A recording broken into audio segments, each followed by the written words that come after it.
with I didn't even look up emanations, but we know that something that comes out, right? An emanation. I told you that the light, the brightness that comes out of the stars, of the sun. Oh, it's an emanation. It comes out of emits, the word emit. Okay, we'll look it up. That's obvious. If we knew basic English. All right. So we'll figure it out. St. Thomas. So now we come, part 2. We're talking about emanations. We're reading part 2 of Mysticism and Theology. St. Thomas Aquinas virtually accepts the doctrine of emanations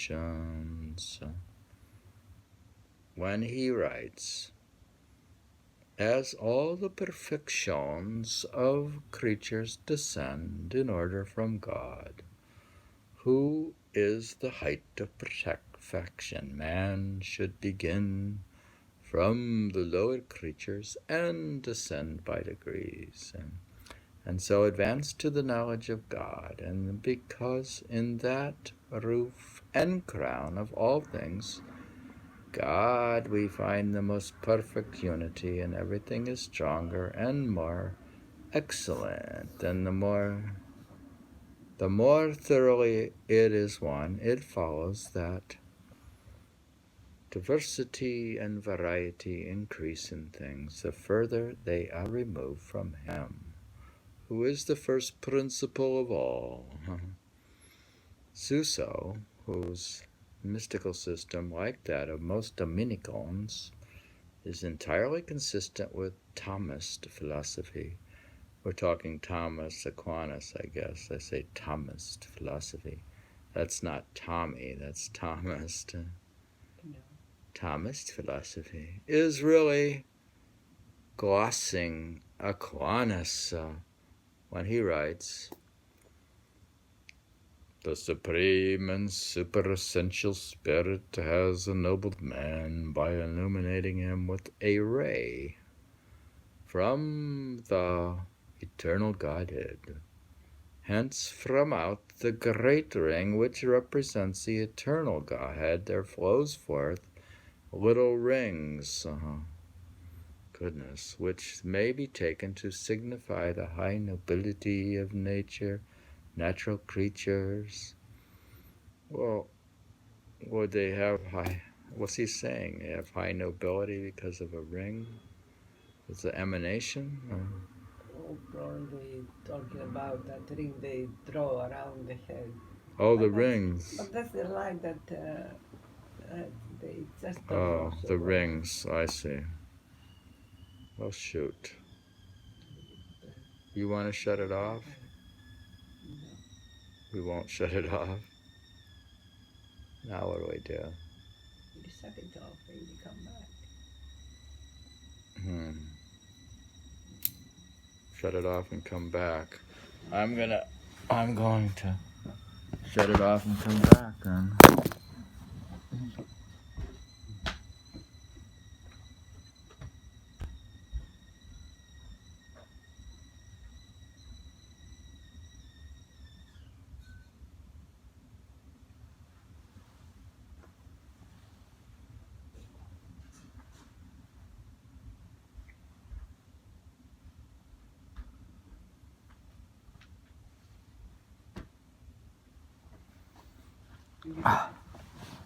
Still recording. We don't stop for anything theory.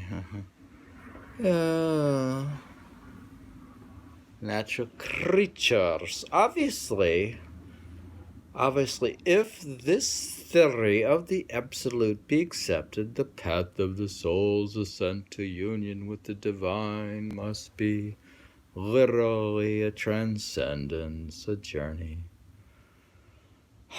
Well, we're getting down to basic stuff, so we have something emanating from God, so the way back to God must be to follow that emanation.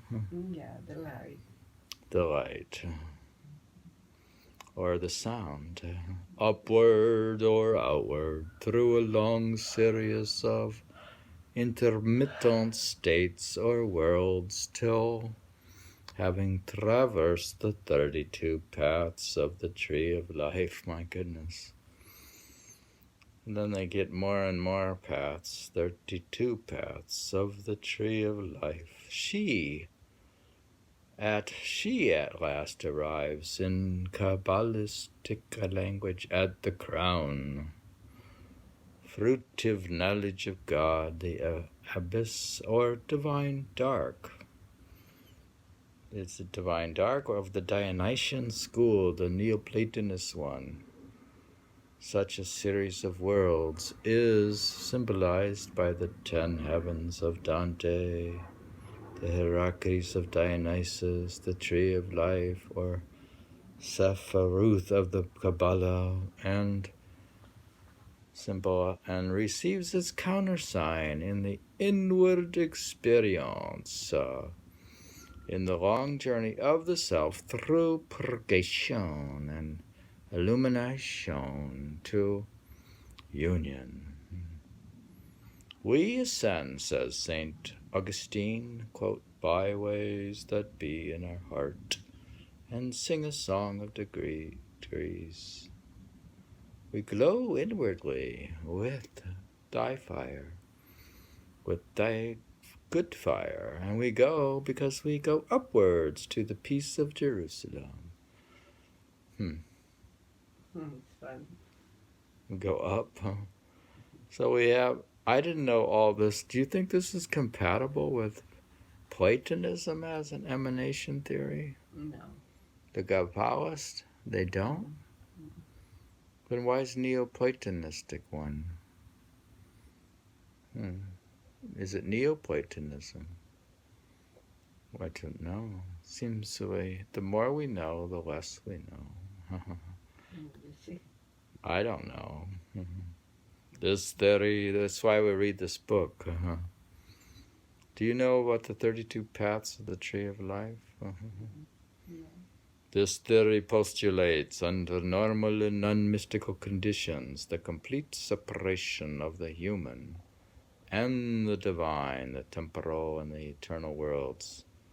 Quote, never forget, says St. John of the Cross, that God is inaccessible.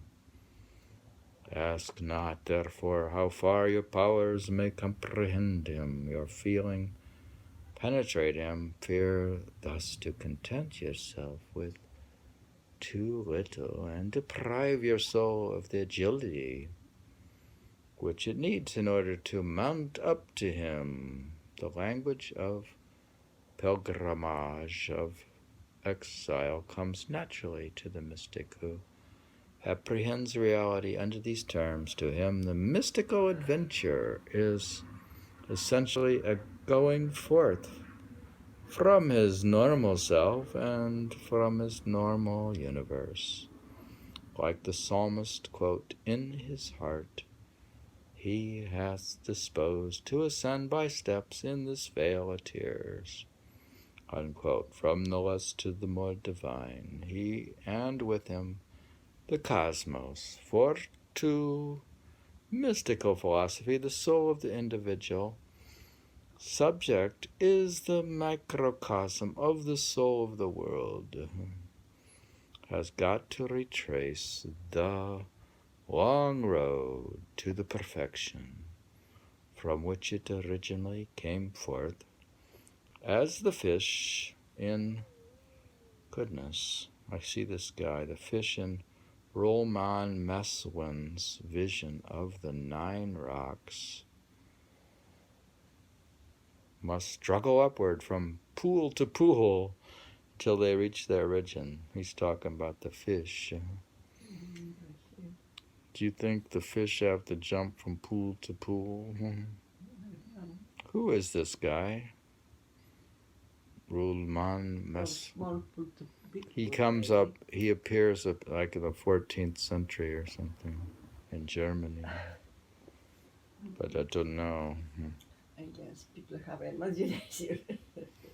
No, imagine that. You have to have symbols, remember. Such a way of conceiving reality accords with the type of mind which William James called the sixth soul. It is the mode of the penitent and the utter humility, which, appalled by the sharp contrast between itself and the perfect, which it contemplates, can only cry out of the depths. It comes naturally to the temperament which leans to pessimism, which there's the sweet, the sorrow, like in the cloud you talk about the great sorrow. It leads to what it says, to pessimism. To what? It leads to pessimism. That's what it leans to pessimism.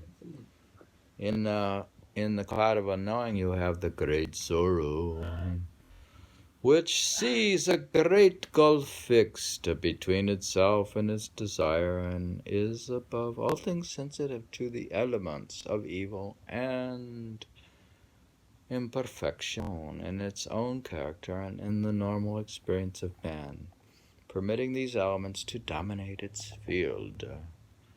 Perceptions and prejudices, the concept of the material world and a normal self, which are very far from God. That was the theory of emanation, I think. So that's part 2. Can you read the last couple of sentences? The last few about why the petiment is something like you have to get away and to suffer humility also. What? You talk about humility. Humility? Mm-hmm. Where was that? Should be like a paragraph, just the last paragraph probably, or that should be. Exercise of humility. The veil of tears?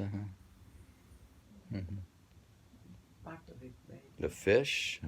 After the fish.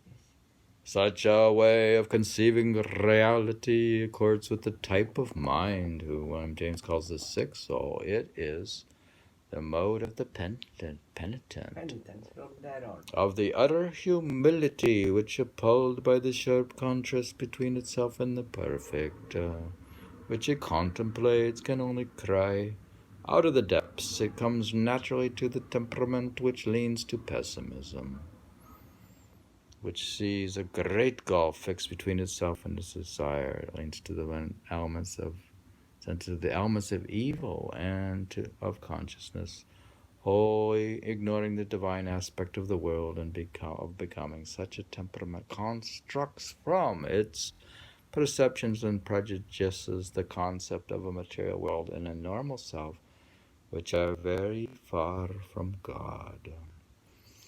We read part 2 of the emanation theory in Mysticism and Theology, part 5 of chapter 5 of Mysticism by Evelyn Underhill. Is she the top authority? No, she's just When did she write the book? This book is about 100 years old.